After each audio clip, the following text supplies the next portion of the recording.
Aleluia. Sim, Senhor, limpa os nossos olhos para que possamos ver, Senhor. Ah, Jesus, tem tanta coisa, Senhor, que nós precisamos ver, enxergar e muitas vezes temos os olhos fechados, Senhor. Queremos Te adorar, queremos celebrar, dar hosana nas alturas, adorar a Ti, louvar ao Senhor. Mas muitas vezes os nossos olhos estão cegados, Senhor, e precisamos que Tu venha, Senhor, que Tu venha, Espírito Santo, e abra os nossos olhos e abra o nosso coração, e possa, Senhor, fazer, Senhor, de nós, Deus, fluir rios de águas vivas, Senhor, fluir adoração, fluir louvor, fluir, Senhor, o Teu amor, que o Teu Espírito derrama no nosso coração, fluir para Ti e fluir para as pessoas. Sim, hosana nas alturas, hosana nas alturas. Tu é o nosso amado, Tu é quem tem que ser celebrado, Tu é quem tem que ser adorado, porque Tu veio, Tu é um menino que nos veio, que se nos deu, para, Senhor, fazer toda a obra maravilhosa nas nossas vidas. Obrigado, Jesus. Obrigado, Senhor. Hosana.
Aleluia. Glórias ao Teu nome, Jesus. Maravilhoso é estarmos adorando o Senhor, adorando, louvando o nosso amado. Nessa noite especial, como a irmã estava falando, nessa noite especial, como o Claudir falou, que representa o Natal, o nascimento de Jesus. Pode sentar, irmão. Que representa a alegria da vinda de Jesus para as nossas vidas. E é nessa noite que nós estamos aqui para celebrar a presença dEle. Amém? Glória a Deus. Amado, você que quer ofertar ou dizimar, nós temos o gasofilácio aqui. Você tem total liberdade de estar fazendo isso. E é uma alegria, né? Ofertar ou dizimar na casa do Pai. Amém? Nós temos 3 pessoas, ou melhor, 4 pessoas que estão aqui hoje pela primeira vez. que nós queríamos dar bem-vindo. Aqui é o Leandro. Onde está o Leandro? O Leandro, irmão do Rogério lá. É um xerox, né, Rogério?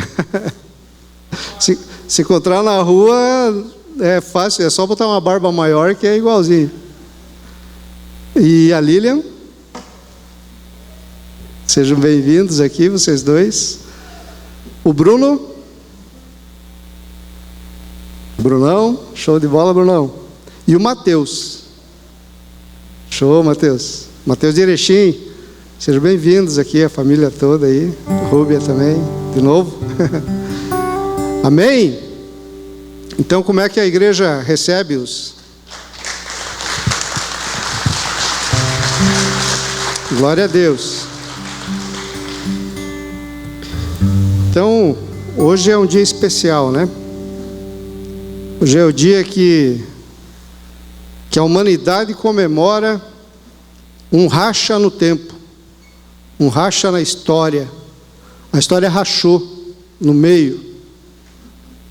Antes de Jesus, depois de Jesus. Até o Oriente, onde é novo, relativamente novo, né? O avivamento, as conversões no Oriente. Até no Oriente lá se comemora o antes de Jesus e o depois de Jesus, ou seja, o Natal.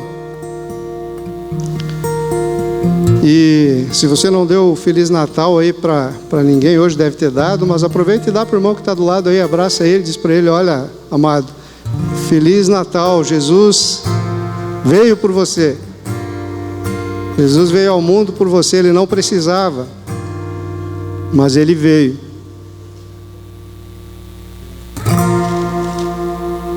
Amém? 2 Reis, no capítulo 6 de 2 Reis, tem uma história que nós vimos ali, em que Eliseu e Geazi, Eliseu era um profeta muito renomado, um dos maiores profetas da Bíblia, do Velho Testamento, e não precisa abrir, amados, só vou contar um pouquinho da história que vocês provavelmente já conhecem. Mas estavam eles na cidade de Dotã, e eles estavam de passagem por ali, e o rei da Síria, que até bem pouquinho tempo, o rei da Síria era aliado de Israel, ou seja, era amigo de Israel. Mas nesse momento da história, Eliseu e Geazi estão em Dotã, e o rei da Síria resolve fazer guerra contra Israel e cerca a cidade de Dotã, onde estão Eliseu e Geazi. De manhã cedo, Geazi acorda, levanta, vai para fora da cidade e percebe o cerco. Percebe aquele movimento de soldados inimigos, e ele, sabendo da intenção do rei da Síria, e ele percebe todo aquele mover de guerra, mover de perigo. Tudo aquilo assusta muito Geazi, e ele sai correndo na direção de Eliseu e fala para Eliseu: estamos cercados. Ele era um ajudante do profeta. E ele corre imediatamente para Eliseu e diz: Eliseu, nós estamos cercados. O exército enorme tomou e arrodeou a cidade, e eles querem nos matar. E ele ficou apavorado, desesperado. E aí Eliseu, com a calma do profeta que vê a história que Deus já escreveu desde do fim para o começo, Eliseu fala para Geazi: calma, fica tranquilo. E aí Eliseu pede para Deus, ora a Deus e pede para Deus: Deus, abre os olhos de Geazi, abre os olhos do meu moço, do meu ajudante, para que ele entenda, para que ele perceba. E E aí Geazi, Deus abre os olhos espirituais de Geazi. Eliseu é bem categórico. Abre os olhos espirituais de Geazi para que ele veja. E Geazi, com os olhos espirituais abertos, vê atrás, por sobre os exércitos inimigos, os anjos de Deus, carros de fogo, como a palavra diz, um exército de Deus cuidando a vida deles. Eles estavam lá numa situação aflitiva, numa situação terrível, em que o moço que era jovem, que não entendia muito das coisas, que não tinha a visão espiritual aberta para entender as coisas, se apavorou e se desesperou. Mas após ele perceber, ele ter os olhos abertos, os olhos espirituais abertos, ele percebeu e entendeu que os que estavam com eles eram muito mais fortes e poderosos do que os que estavam contra eles. E a Rosana e a Valen cantavam: abre os nossos olhos. Nós queremos ver,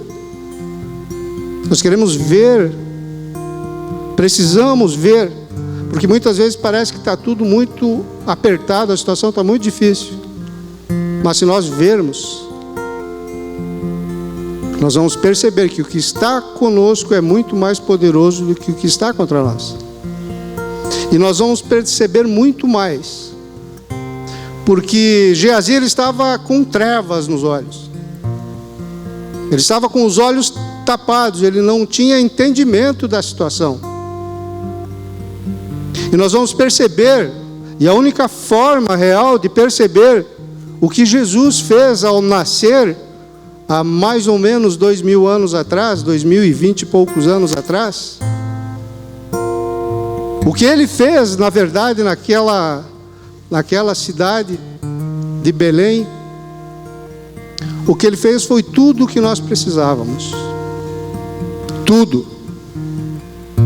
Se nós entendermos isso, se nós tivermos os nossos olhos espirituais abertos, de verdade, não a religião, não o que contaram para vocês na escola, ou não o que falaram para vocês, não só de ouvir falar, mas de os olhos verem de verdade.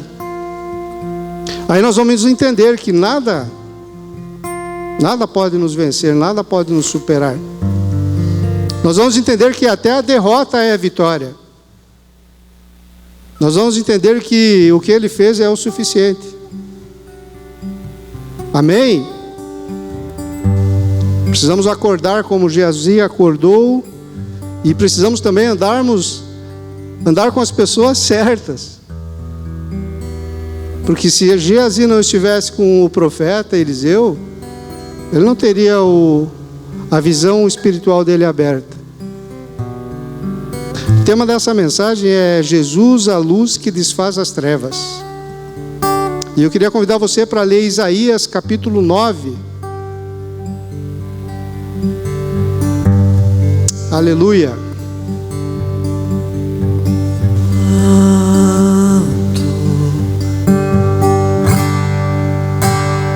Tu és santo,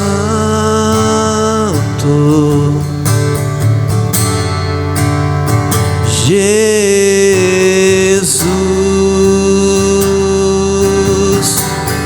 Filho de Deus.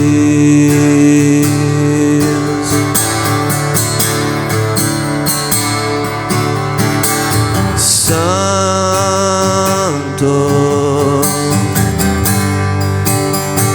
Tu és santo,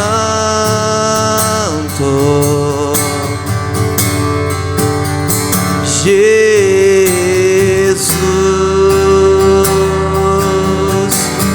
Filho de Deus. Diga que ele é adorado nesse lugar, amado. Tu és adorado nesse nesse lugar.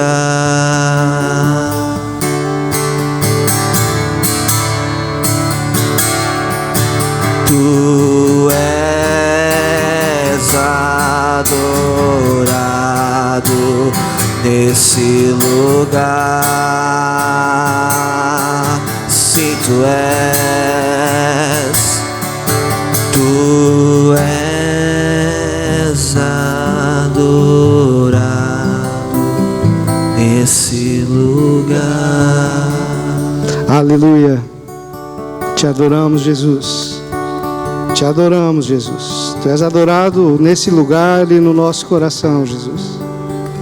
Aleluia. Isaías capítulo 9. Vamos ler do 1 ao 7. Mas para a terra que estava aflita, não continuará a obscuridade. Deus, nos primeiros tempos, tornou desprezível a terra de Zebulon e a terra de Naftali. Mas nos últimos, tornará glorioso o caminho do mar, além do Jordão, Galileia dos gentios. O povo que andava em trevas viu grande luz, e aos que viviam na região da sombra da morte, resplandeceu-se-lhes a luz. Tens multiplicado este povo, a alegria lhe aumentaste. Alegram-se eles diante de ti, como se alegram na ceifa e como exultam quando repartem os despojos. Porque tu quebraste o jugo que pesava sobre eles, a vara que lhes feria os ombros e o cetro do seu opressor, como no dia dos midianitas. Porque toda bota com que anda o guerreiro no tumulto da batalha e toda veste revolvida em sangue serão queimados, servirão de pasto ao fogo. Porque um menino nos nasceu, aleluia, um filho se nos deu, o governo está sobre os seus ombros e o seu nome será Maravilhoso Conselheiro, Deus Forte, Pai da Eternidade, Príncipe da Paz, para que se aumente o seu governo e venha a paz sem fim sobre o trono de Davi e sobre o seu reino, para o estabelecer e o firmar diante o juízo e a justiça, desde agora e para sempre. O zelo do Senhor dos Exércitos fará isso. Amém? Pai, nós entregamos, Senhor, a Ti, Deus, as nossas vidas, Senhor. Entregamos esse tempo a Ti. Tua presença é real nesse lugar, o Teu Espírito está aqui. Age nas nossas vidas, Espírito Santo. Tua palavra é proclamada e ela é poder. Aplica nas nossas vidas a Tua palavra, Espírito Santo. Nos ajuda, Espírito Santo, a que nada seja perdido. Em nome de Jesus. Amém? No texto que nós lemos, em Isaías, eu quero ler também Lucas, já tinha esquecido, viu? Lucas 4, só para nós embasar, Lucas 4.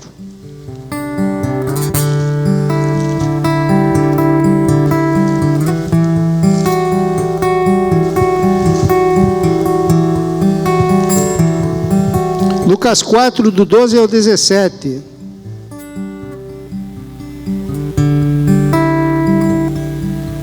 Não, peraí. Mateus 4, do 12 ao 17. Hoje está difícil, vão orando aí, irmãos.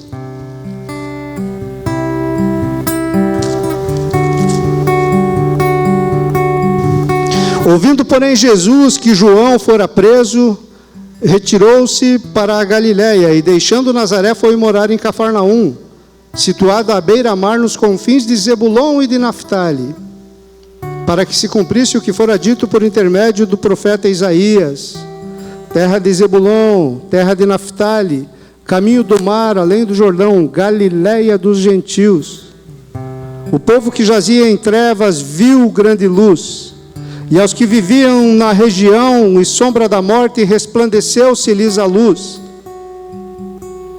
E daí por diante, Jesus passou a pregar e dizer: arrependei-vos, porque está próximo o reino dos céus. Então no texto que nós lemos, lá em Isaías, capítulo 9, esse texto ele foi vivenciado 700 anos antes de Cristo, antes de Jesus. Então 700 anos antes de Jesus, Isaías já estava falando da vinda do Salvador, da vinda de Jesus ao mundo. Isaías já tinha um grande relacionamento com o Pai, grande relacionamento com Jesus, a ponto de ter visões em que ele via o trono de Deus, em que ele chegava diante do Pai. A palavra diz bem claramente que ninguém viu a Deus, mas Isaías, ele esteve diante do trono de Deus, uma experiência para nós inimaginável, algo que transforma qualquer vida. E ele, com toda essa intimidade que ele tinha com Yeshua, com o Pai, com o Espírito de Yeshua, com toda essa intimidade que ele tinha, ele falava com propriedade. Tudo que ele falava a respeito de Jesus era com propriedade. E ele estava falando que o Messias viria, porque um menino nos nasceu, um filho se nos deu, 700 anos antes de acontecer. E aí nós lemos Lucas, capítulo 4, ou melhor, Mateus, desculpe novamente, Mateus capítulo 4, Jesus vivendo o que havia sido profetizado 700 anos antes. Então muitas coisas chamam a atenção nesse texto, a partir da profecia se cumprindo. Mas o que chama mais atenção é o fato de que o mundo já vivia em trevas naquela época. O mundo vivia em trevas, e o mundo vive em trevas. Jesus, ele veio para nos dar a luz. O que é luz? Entendimento, compreensão. Quando a nossa mente ela tem revelação de quem Deus é, isso é luz. Então quando o profeta profetizava há 700 anos antes, e ele dizia: olha povo que anda sem conhecer Jesus, olha povo que anda tateando no escuro, vivendo uma vida sem entendimento de Deus. Vocês vão ter entendimento de Deus. Chegará o dia que vocês vão ter entendimento de Deus. Chegará um dia que Deus mesmo vai vir. Vocês não vão mais precisar sacrificar, não vão precisar mais ir atrás. Deus vai vir. A luz vai vir e vai iluminar toda a tua escuridão, toda a tua treva. E você vai ter esse entendimento de quem Deus é. Porque, amados, esse entendimento muda tudo. Não adianta igreja, não. Não adianta religião, não. Não adianta colar no profeta, colar no Eliseu, se num momento nós não tivermos a visão aberta, nós não tivermos o real entendimento de quem Jesus é.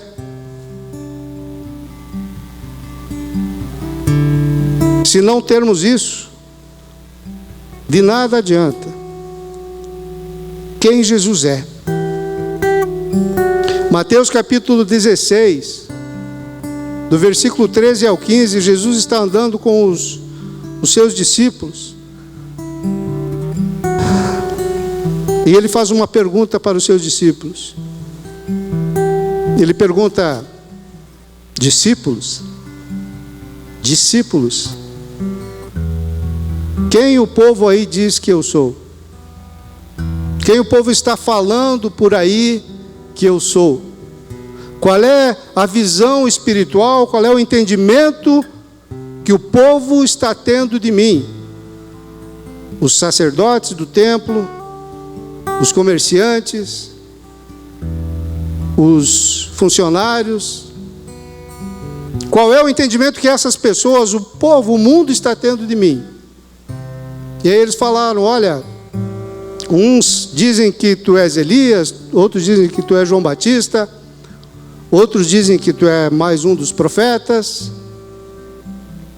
Jesus fez eles pensar, perguntando sobre o que as pessoas estavam falando. Se você conhece Jesus, você sabe que Jesus sabia o que as pessoas falavam. E também Jesus sabia o que eles pensavam. Mas mesmo assim Jesus olha para eles e pergunta: e vocês? E vocês, quem pensam que eu sou? Discípulos, qual é o entendimento que vocês têm de mim? O que vocês já entenderam de mim? Nós estamos andando há 2 anos e pouco, 3 anos, juntos. O que vocês entenderam de mim até agora? Para vocês, quem eu sou? Jesus sabia no coração de cada um deles o que eles pensavam, o que eles tinham de revelação. Mas Jesus queria fazer com que eles pensassem. E um dos objetivos dessa mensagem, dessa palavra, é fazer com que você pense, amado. De fato, hoje é dia 25 de dezembro. O mundo todo comemora o Natal. Quem é Jesus para você? De verdade. Quem é Jesus? Hoje eu vi até compartilhei o que é o Natal, né? O amor, a esperança, o encontrar alguém na rua e servir e ajudar. Mas Jesus de fato, quem é para você? Porque essa pergunta ela é fundamental para que possamos entender o que Isaías estava falando. Lá no capítulo 9 de Isaías. E essa pergunta ela ecoa há séculos. Porque se nós formos ver na história, a maioria dos filósofos, cientistas, a maioria deles tiveram, de alguma forma falaram de Jesus. Todos. Eu até relacionei alguns aqui: Galileu Galilei, Isaac Newton, Albert Einstein, Thomas Edison, Aristóteles, René Descartes, Sêneca. Todos falaram alguma coisa de Jesus. Tinham uma revelação de Jesus. Tinham uma visão dele. O que Jesus era para eles. Muitos desses que eu li agora aqui declararam Jesus como Senhor e Salvador, o que hoje as pessoas não sabem. Porque as pessoas, principalmente nas faculdades, elas dizem: não, Marx, né? Nietzsche. Então essas pessoas aí é que falam, mas esquecem de todos os outros pensadores e cientistas e filósofos que falaram tanta coisa boa de Jesus, acerca de Jesus, e declararam a sua fé. Por que isso? Por que uns tiveram e outros não tiveram? Por que uns tiveram revelação? Alguns tiveram os olhos abertos e outros não. Andaram com as pessoas certas? Foram escolhidos? Deus quer que todos sejam salvos. Deus tem um plano para cada um de nós. E nós temos o livre-arbítrio de seguir nesse plano ou não. E o plano dele para todos nós é salvação. Para todos é salvação, porque ele não quer que nenhum se perca. Nenhum.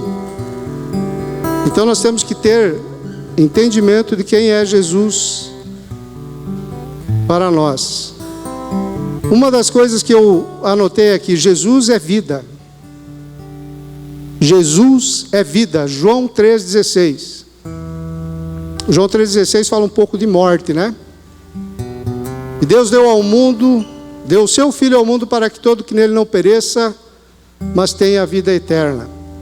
Primeiro fala em perecer, não morrer. E depois fala em vida eterna. Vida eterna. E aí eu vi também o que Jesus é, para mim pelo menos. Jesus é perdão. Então Jesus é vida. Também Jesus é perdão. E Jesus também é renúncia. Essas três coisas fundamentais que hoje eu, conversando com o Abba, ele me colocou para falar para vocês hoje. Vida, perdão e renúncia. Nós vemos vida na história de Davi. Alguns homens da história contam um pouco para nós sobre o relacionamento deles com Jesus. Davi era lá no Velho Testamento. Relacionamento de Davi com Yeshua. Como assim? Yeshua é. Yeshua não foi. Yeshua é. Então Davi tinha tanto relacionamento com Yeshua, que ele pode falar de vida para nós. Porque Davi, nós em algumas vezes na história dele, nós vemos ele com oportunidade de matar Saul. Ele tinha todos os motivos para matar Saul. E aí ele está numa noite andando, e ele e parte do exército dele, alguns dos dele, e encontram Saul em uma situação em que ele poderia ter matado Saul. Saul estava dormindo, em outro momento, em outra situação, mas ele teve 3 chances de matar Saul. 3. E ele não matou, porque Saul era um inimigo ferrenho dele. Saul perseguia ele terrivelmente. Saul queria matá-lo, tentou matá-lo várias vezes. Perseguiu, mentiu para ele, expulsou ele. E ele teria todos os motivos do mundo para matar Saul. Mas Yeshua, Jesus que vivia nele, era vida, não era morte. E ele vê Saul naquela situação em que ele poderia ser morto e escolhe não matá-lo. Escolhe dar vida para Saul. E Saul continua com vida e ele vai seguindo. E quantas vezes nós, no nosso dia a dia, na nossa vida, por muito menos que Saul fez com Davi, por muito menos, nós no nosso coração odiamos as pessoas. Nós no nosso coração pensamos que aquela pessoa poderia se dar mal em alguma coisa para que nós pudéssemos se dar bem. Jesus, quando vem, ele muda a lei da religião que existia na época. A religião dizia dente por dente, olho por olho. E Yeshua diz: se você odiar ao teu irmão, você será assassino. Se dentro do teu coração você alimentar algum rancor, algum ódio, você já está assassino. Já é assassino, e os assassinos não herdarão o reino dos céus. Então, vida. Jesus é vida. Jesus também é perdão. Jesus também é renúncia. José, ao ser traído, José do Egito, ele foi escravo, ele foi preso, ele foi humilhado, ele foi pisado, ele foi traído, ele foi massacrado durante muito tempo. E durante muito tempo ele sabia que ele era rei. Que ele era rei, não, que ele seria sobre a sua família, sobre as pessoas, porque Deus, Yeshua já havia dado sonhos para ele. Mas ele renunciou a tudo isso. A renúncia dele foi meio que obrigatória, mas ele renunciou a isso, porque ele não levantou a voz contra os irmãos, não levantou a voz contra os homens que venderam ele, não levantou a voz contra Potifar, nem contra a mulher de Potifar, ele levantou a voz. Ele não levantou a voz contra os carcereiros, não. Ele renunciou a tudo isso. Ele renunciou. Pelo relacionamento que ele tinha, pela intimidade que ele tinha com Yeshua, que é renúncia. O que temos feito com as situações em que nós precisamos renunciar na nossa vida? Quando que nós renunciamos de verdade? Nós temos tantas possibilidades de expressar Yeshua, expressar renúncia, porque Jesus ele veio ao mundo, ele renunciou à sua glória eterna por algum tempo, para que pudesse vir ao mundo ensinar renúncia para nós. Fazer a obra de salvação, fazer a obra de cruz e ensinar que nós também devemos renunciar. Só que nós renunciamos.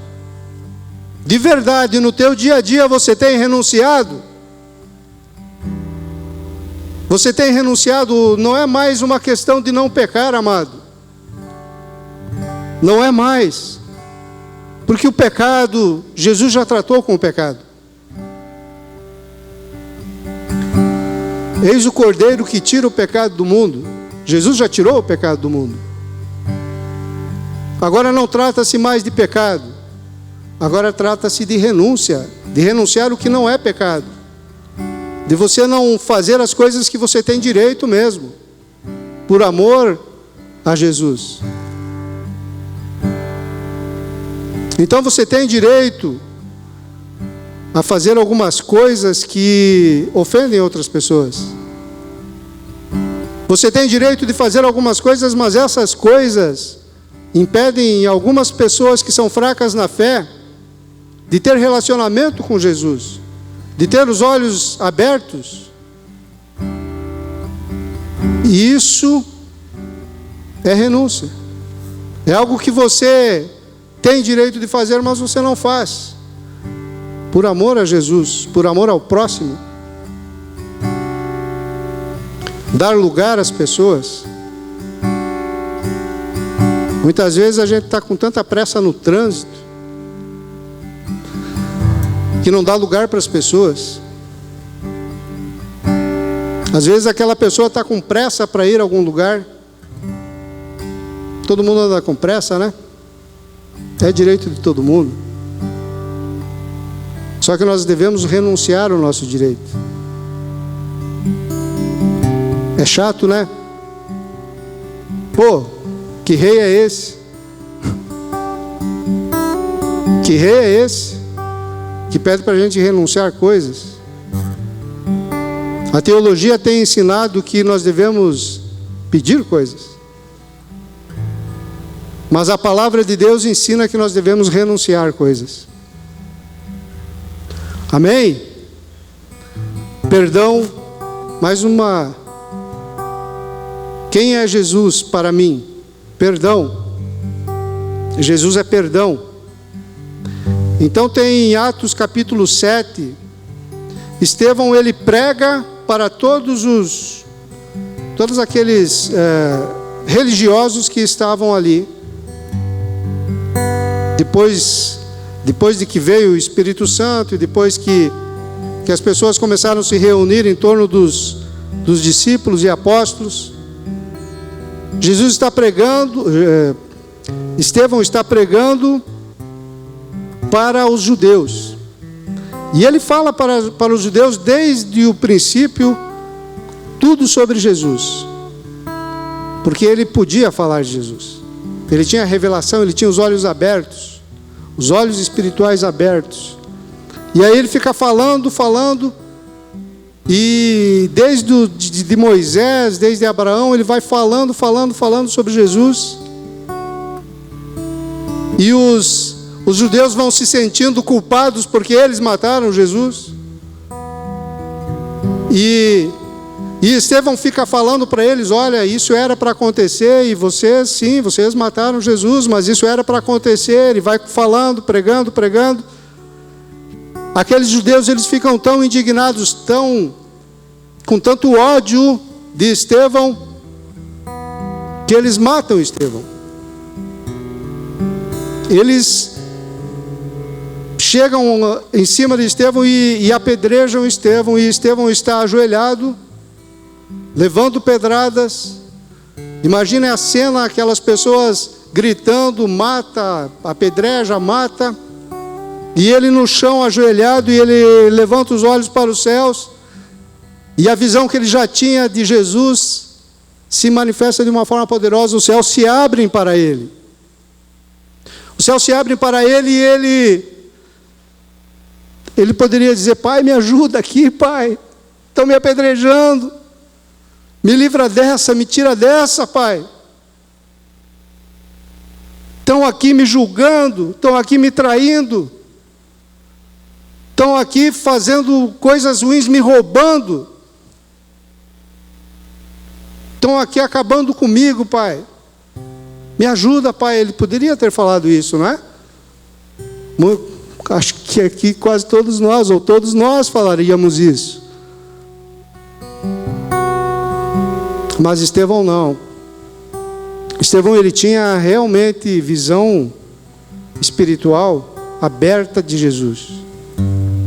E ele ora ao Pai, ele fala ao Pai, em vez de clamar por ajuda do Pai, ele fala: pai, perdoa eles, pai. E mais uma pedrada. Perdoa eles, pai. E aí ele vê Jesus à destra de Deus Pai. E ele diz: pai, perdoa eles. Eles não sabem o que fazem. Perdoa eles. Mais uma pedrada. E ele morre orando isso. Ele morre falando com Deus para Deus perdoar eles. Sim, por que ele fez isso? Porque ele aprendeu com Jesus na cruz. Ele tinha a visão para enxergar o que Jesus estava sofrendo na cruz. E a oração que Jesus fez na cruz, moveu o coração dele para fazer a mesma oração. Sabe, nós somos cristãos. E o cristão, ele é... Se nós traduzir a palavra cristão, ela significa pequeno Cristo. Então o mundo tem que nos considerar pequenos cristos. O mundo tem que nos machucar, ele tem que nos apedrejar, ele tem que nos roubar, ele tem que nos trair, mas ele tem que ver em nós pequenos cristos. Pequenos cristos. Pequenos cristos que têm vida para dar. Pequenos cristos que têm perdão para dar, que renunciam, que têm perdão para dar, para oferecer, que têm a outra face também. E a gente sofre. Eu tenho muitos testemunhos que eu poderia falar para você, de tempos que eu sofri, virando a outra face, mas isso é de cada um de nós. Cada um de nós tem que viver isso, tem que escolher, tem que viver desta forma, para que o mundo veja em nós pequenos cristos de verdade.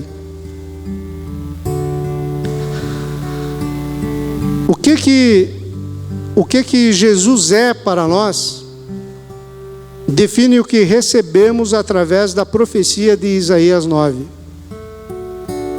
O que Jesus é para mim define o que eu recebo do que já foi falado há 2.700 anos atrás. Às vezes nós estamos aqui na sala de oração profetizando coisas que vão acontecer daqui quantos anos? Eu tenho certeza que o pastor Mauro recebeu palavras há anos e anos e anos pela África, para gerar o amor que ele tem pela África.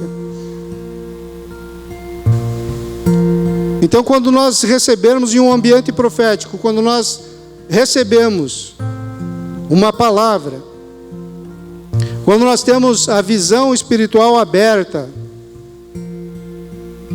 de que aquele ambiente profético é profético, de que aquele ambiente é profético, fica tranquilo que uma hora acontece. Toma posse, como diz, né?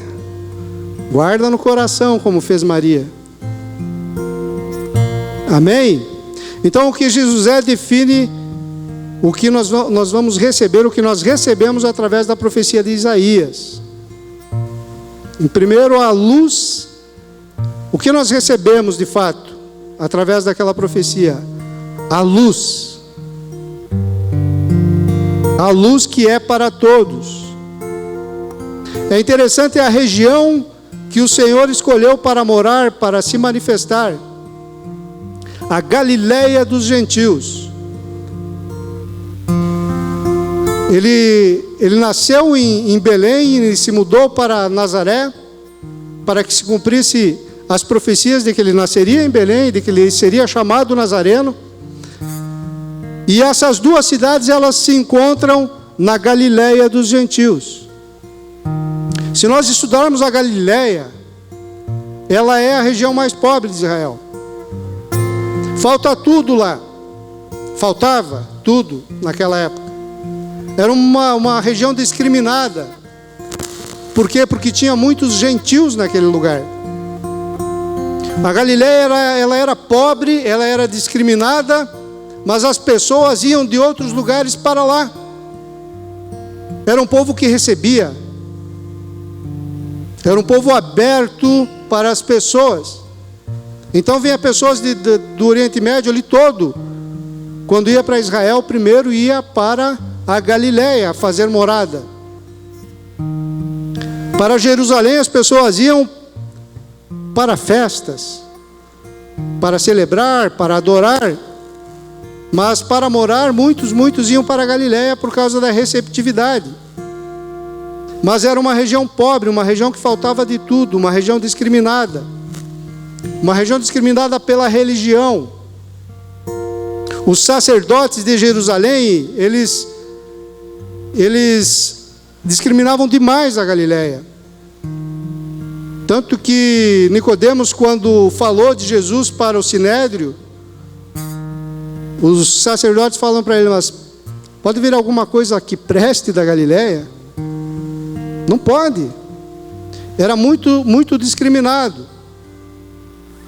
E eu acho interessante que Jesus ele não escolheu Jerusalém ou Samaria, cidades grandes, cidades importantes, para nascer.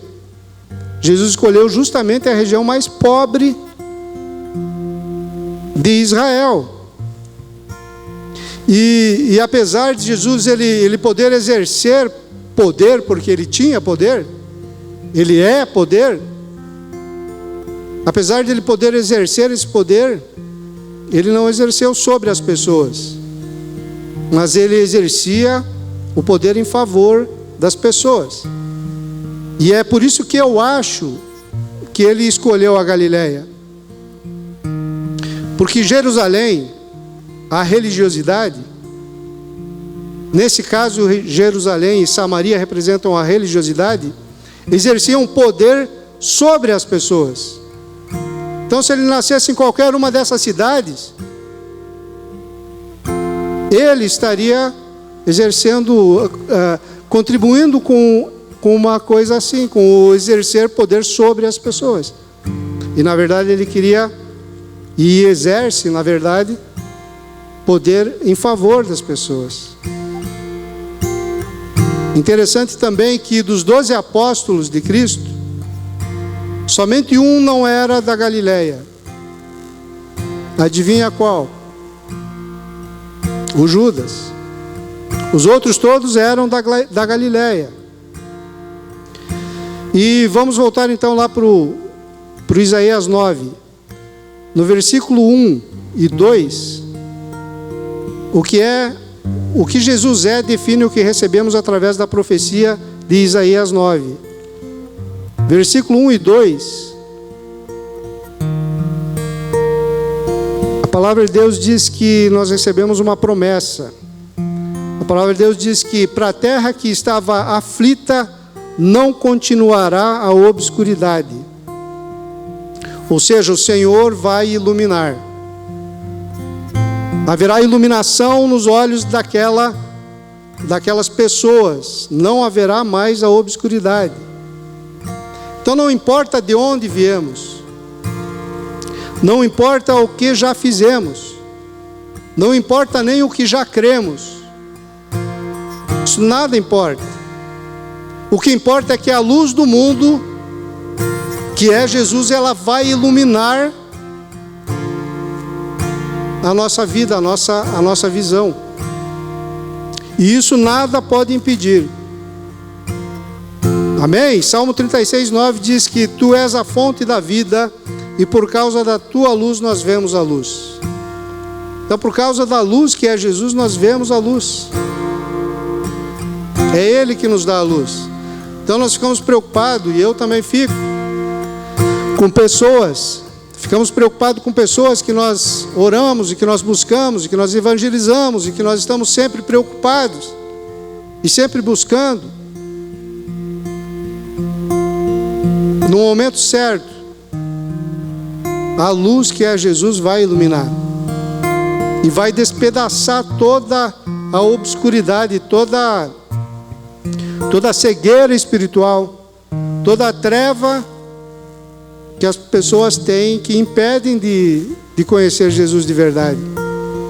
Porque, pensa bem, amado, você que já conhece Jesus, você que já tem intimidade, você que já teve teus olhos abertos, olhos espirituais abertos para Jesus, tem algo que seja melhor? Pensa bem, de tudo que você já viveu na tua vida, existe algo que seja melhor do que Jesus? Depois que nós conhecemos, depois que nós experimentamos, depois que nós temos revelação, nós temos experiência com Ele, nada é melhor do que Jesus. Tudo nós reputamos por perda, por tempo perdido. No versículo 3, também outra coisa que nós vamos experimentar, diz que o Senhor multiplica o povo e multiplica a alegria do povo. A alegria do povo. Então, o que hoje vemos se espalhando muito nos corações é tristeza, almas vazias, depressão, medo. Muito que se vê hoje das pessoas que não têm relacionamento com Jesus, que ainda não tiveram os seus olhos abertos, os seus olhos espirituais abertos para Jesus. É esse medo, almas vazias, tristeza. E a promessa de Isaías 9 para nós é a alegria.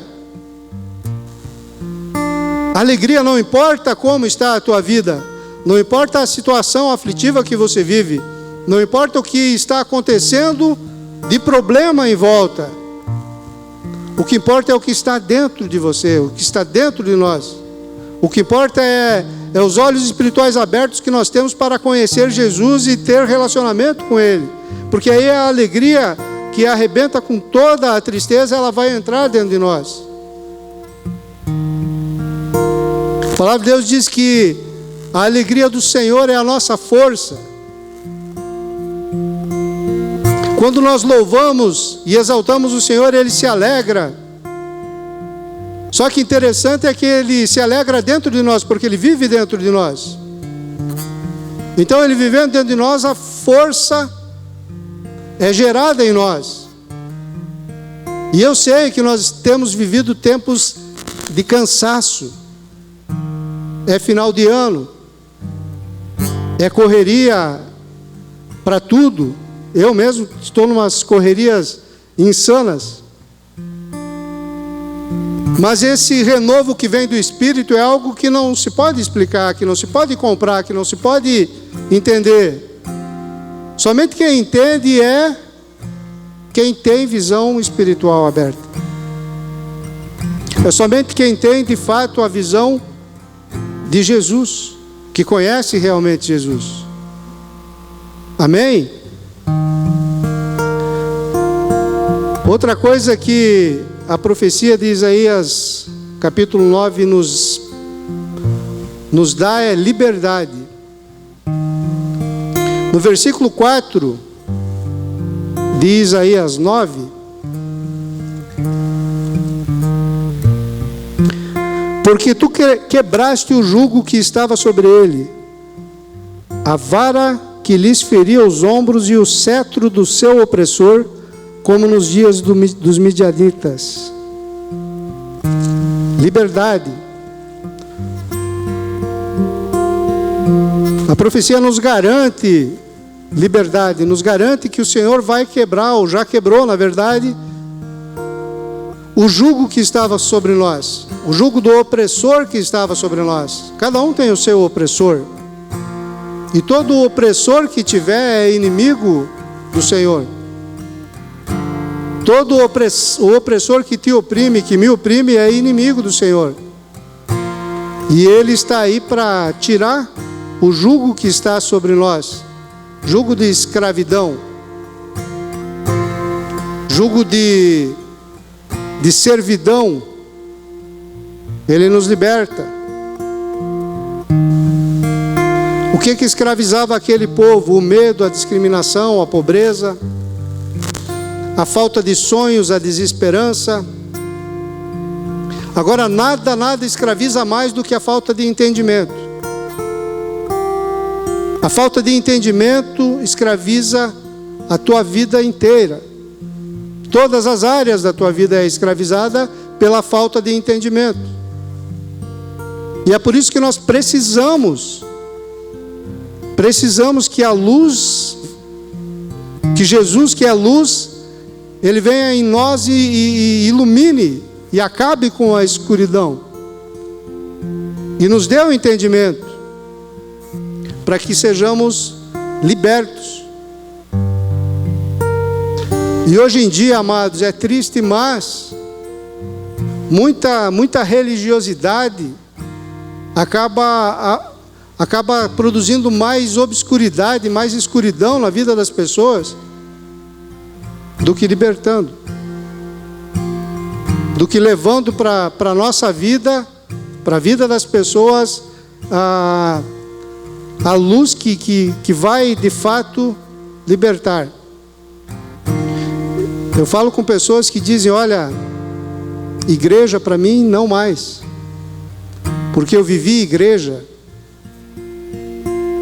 Eu vivi igreja e lá era pura religiosidade e falsidade. E lá era pura ignorância, cobrança, julgamento. E Jesus não é assim, amado. Pode ser que a religião, pode ser que até a igreja seja assim, mas Jesus não é assim. Jesus, quando Ele entra de verdade,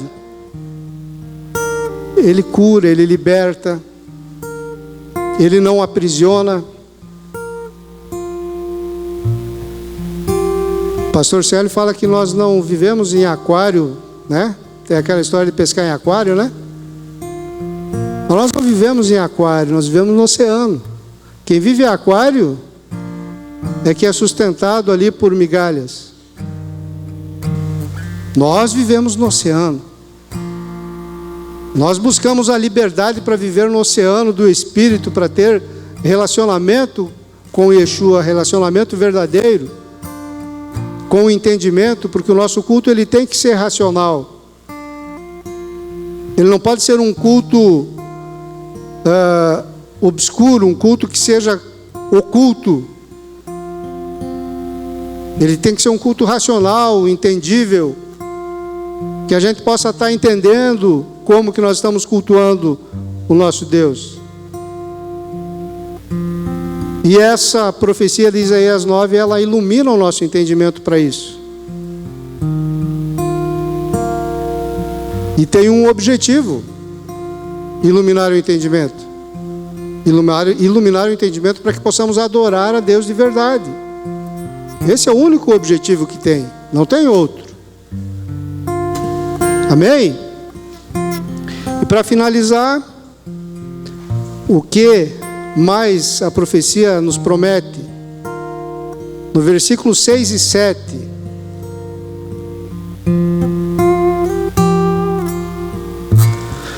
Porque um menino nos nasceu, um filho se nos deu, o governo está sobre os seus ombros, e o seu nome será maravilhoso conselheiro, Deus forte, Pai da eternidade e príncipe da paz, para que se aumente o seu governo e venha a paz sem fim sobre o trono de Davi.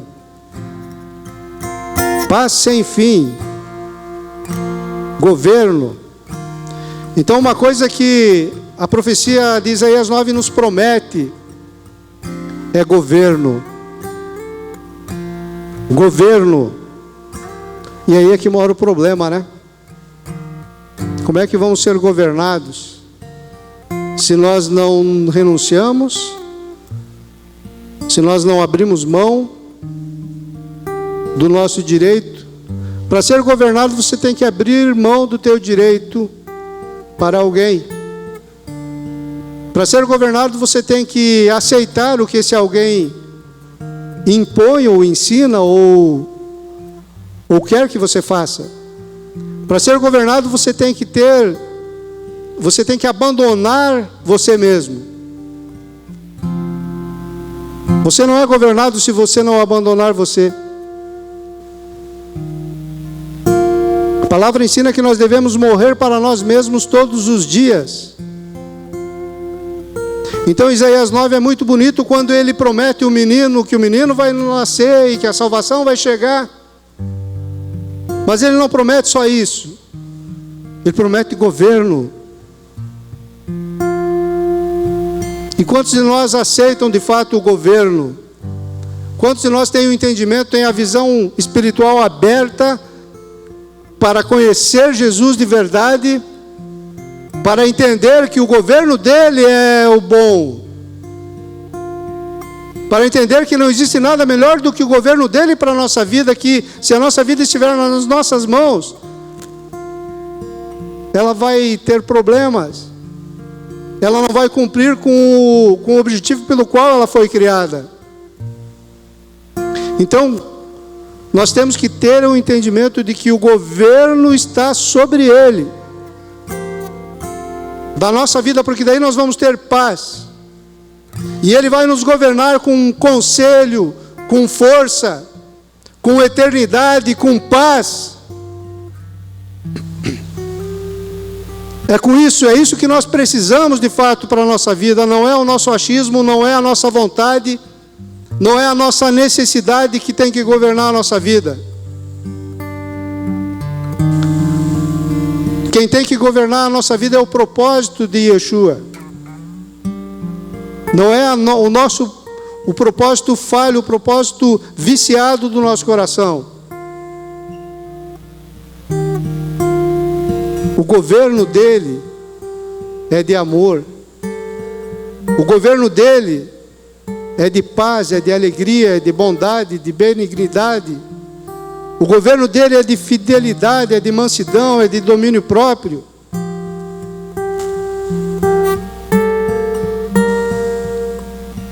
Precisamos do governo dele. E eu acho que de tudo aqui, de Isaías 9, o que mais nós precisamos é do governo. E ele promete estabelecer o seu reino sobre a nossa vida para sempre, eternamente. Fica em pé, amado.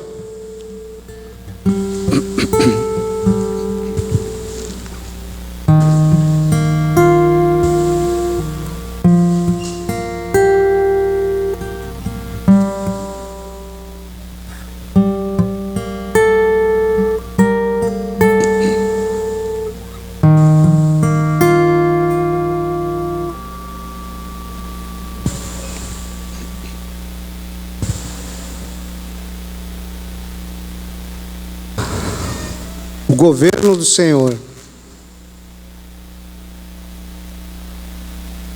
Que hoje nasça o governo do Senhor nas nossas vidas. O nascimento que muitas pessoas precisam é do governo de Jesus. É do governo de Yeshua. Porque a salvação Ele já nos garantiu há mais de 2000 anos. A salvação é de graça, amado. A salvação dependeu totalmente e exclusivamente dEle. Tudo Ele fez. Tudo. Mas o governo exige algumas atitudes nossas. O governo ele depende de algumas decisões nossas. O governo depende de nós entendermos de fato o que Ele está propondo. Não, Ele não está propondo riqueza, não está propondo vida fácil, não está propondo nada que você acha que o mundo aí promete. Na verdade, essas coisas que o mundo oferece, se nós formos olhar na Bíblia, quem ofereceu foi o diabo. O diabo que chamou Jesus lá para o pináculo do templo e falou para ele: olha, tudo aí que você pode enxergar, e de tudo que você pode enxergar, se você prostrado me adorar, eu te dou. Jesus nunca fez isso. Jesus, Ele oferece o governo dEle. Amém? Feche seus olhos, vamos orar então.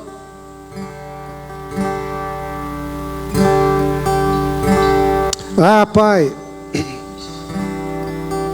Pai, Tu és tão maravilhoso, Pai, que Tu transforma, Senhor, os ambientes, Pai, de acordo, Senhor, com a Tua vontade, de acordo, Senhor, com o Teu propósito. Nós estamos hoje aqui num dia de Natal, num dia, Senhor, muito importante para toda a humanidade, Pai, e que nós celebramos a vinda do Salvador, o nascimento do Salvador aqui nesse mundo. E, Pai, hoje nós aprendemos algumas coisas aqui. Nós aprendemos, Pai, que nós precisamos crer na profecia que Isaías falou há tanto tempo atrás, e que nós devemos abrir o nosso coração, abrir a nossa vida para que a luz profetizada por Ele entre na nossa vida e ilumine o nosso entendimento, Pai. É isso que nós precisamos, Senhor. É isso que nós precisamos, Yeshua. Nós precisamos que o Teu Espírito, que hoje é a luz que dissipa toda a treva, que Ele venha e entre na nossa vida. Não, nós não queremos mais religiosidade. Não, nós não queremos mais seguir líderes cegos que guiam cegos. Não, nós queremos enxergar, Yeshua. Nós queremos de fato ter a visão aberta, a visão espiritual aberta, como Geazi estava acuado naquela cidade, e Eliseu pediu para que Tu abrisse os olhos dele. Nós pedimos que Tu abra os nossos, Yeshua. Que nós possamos abrir os olhos hoje. As áreas da nossa vida que falta ser iluminadas, Senhor, pela Tua luz, que hoje aconteça, Espírito Santo. Que venha o Teu renovo sobre nós hoje. Que venha a alegria sobre nós hoje. Que venha a liberdade sobre nós. E principalmente que o Teu governo venha sobre nós. É isso que nós clamamos a Ti, Espírito Santo. Aleluia. Queria convidar você a vir até aqui na frente, amado, para que juntos nós pudéssemos orar aqui e buscar de fato um renovo, buscar algo do Senhor diferente, como nós falávamos lá em cima na oração, que hoje aconteça algo diferente nas nossas vidas de fato. Nós sabemos que o Senhor não depende de nós para agir. Nós sabemos que o Espírito dele está aqui, que a luz dele está aqui. E não, você não precisa de um apelo. Você precisa declarar que você depende do governo de Jesus para a tua vida. E não tem dia melhor para você declarar isso do que hoje, no dia em que a humanidade celebra e declara o nascimento de Jesus. Então eu convido você para vir até aqui junto comigo, para que possamos nós juntos aqui declarar isso. Aleluia. Glórias ao teu nome, Jesus. Tu és o nosso amado, Abba. Tu és o nosso amado, Abba. Aplica, Espírito Santo, aplica na nossa vida a tua palavra. Em nome de Jesus. Ore, amado. Ore ao Pai. Fale para Ele, amado. Fale para Ele que a tua vida depende do governo dEle. Fale para Ele que tu precisa que a tua vida seja iluminada, que os teus olhos sejam abertos. Tem uma canção do 4x1 que falava que eles precisavam ter os olhos abertos para poder adorar. Talvez você não adore a Deus, amado. Talvez você não consiga ter um relacionamento de adoração sincero, legítimo a Deus, porque talvez você tenha os olhos espirituais fechados ainda, mas hoje nós clamamos a Ti, Espírito Santo, na mansidão da Tua palavra, que Tu venha e haja, Senhor, na vida de cada um aqui, Senhor, destravando, liberando a visão espiritual real. Que cada um aqui possa ter, Senhor, um relacionamento com o Teu Espírito Santo da forma que Você quer, Pai. Não da forma que nós precisamos, porque precisar nós precisamos, mas da forma que Você quer. Clamamos a Ti, Abba.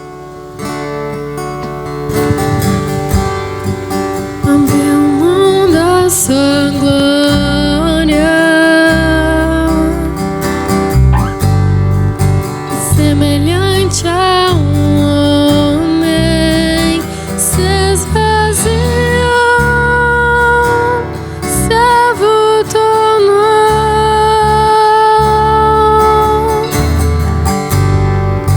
e a si mesmo se humilhou.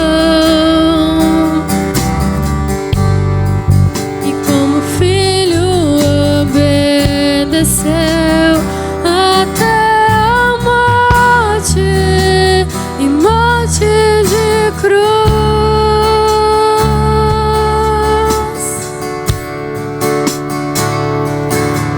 mas o grande Deus, o nosso Pai, o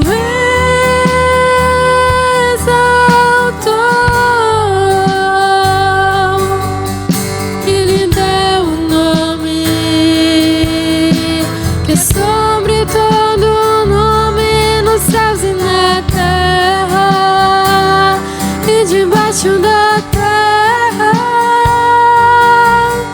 ao nome de Jesus, todo joelho se dobrará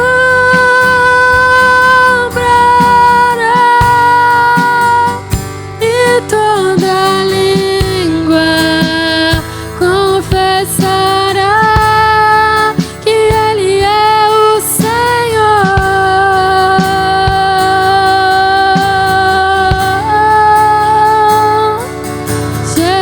Jesus.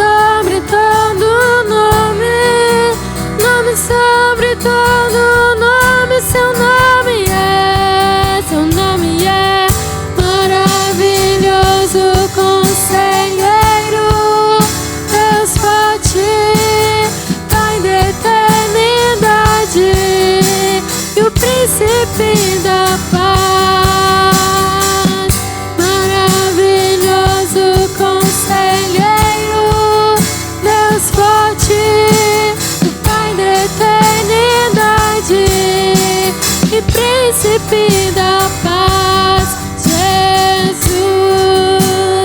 Jesus, nome sobre todo nome, nome sobre todo nome.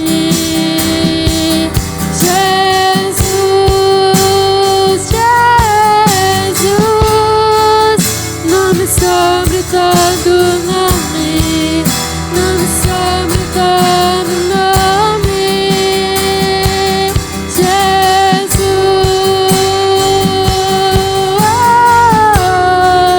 Nome sobre todo nome, nome sobre todo nome. Seu nome é maravilhoso, conselheiro, Deus forte, Pai da eternidade e príncipe da paz. Maravilhoso conselheiro, Deus forte, o Pai da eternidade e o príncipe da paz. O nome é maravilhoso conselheiro, Deus forte, o Pai da eternidade e o príncipe da paz.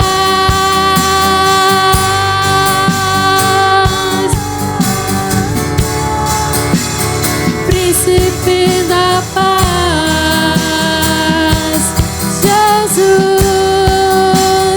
príncipe da paz.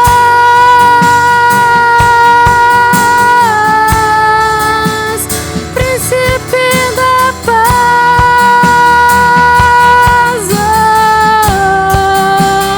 Príncipe da paz. Jesus, príncipe da paz. Tu és maravilhoso conselheiro, Deus forte, Pai da eternidade e o príncipe da paz. Seu nome é maravilhoso conselheiro, Deus forte, Pai da eternidade, príncipe da paz. Seu nome é príncipe da paz.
Aleluia.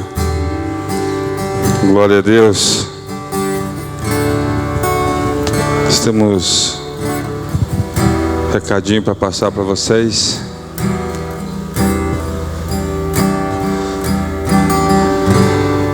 Ouvindo o Rogério falar aqui, a gente vê as Escrituras falar a respeito da as pessoas que tinham olhos, mas não viam.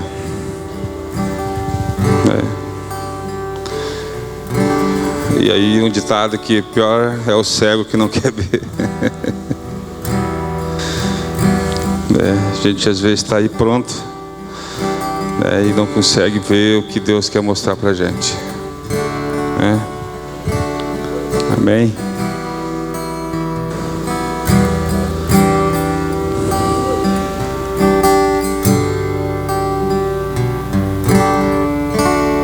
Dia 1º na virada, terça-feira para quarta, a gente já vai ter as primícias. E então do dia 1º até o dia 7 nós estaremos aqui. Turno de oração a partir das 10 da manhã até 1 da tarde. À noite a gente vai ter culto todos os dias, vamos ter ceia todas as noites, Vamos estar aqui celebrando o Senhor. Então, se você puder, esteja com a gente, cara, Toda noite a gente vai estar ministrando a palavra, E ceia e turno de oração. Amém? Se puder, esteja com a gente. Amém? Deus abençoe sua vida. Amém?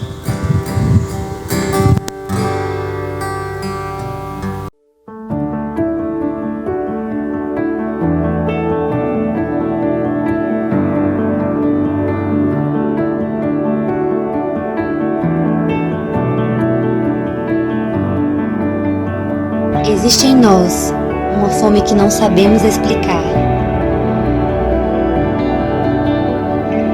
Existe em nós um desejo por algo que nunca vimos. Mas nós sentimos, esperamos, ansiamos.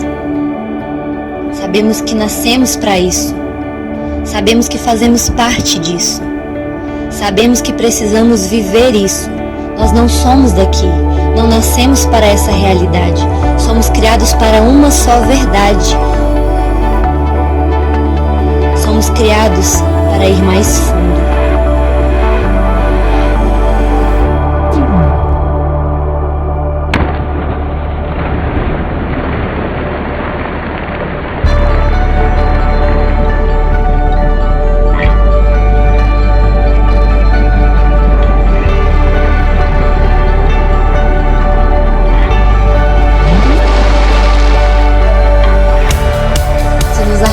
A buscar isso, se nos permitirmos viver isso, se acreditarmos que o normal é ser sobrenatural, vamos ver os dias mais loucos da terra, vamos viver os dias mais comuns do céu, vamos vivenciar a atmosfera da nossa origem, vamos manifestar o que a terra espera ansiosamente para ver.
Os céus estão nos dando novas e infinitas possibilidades.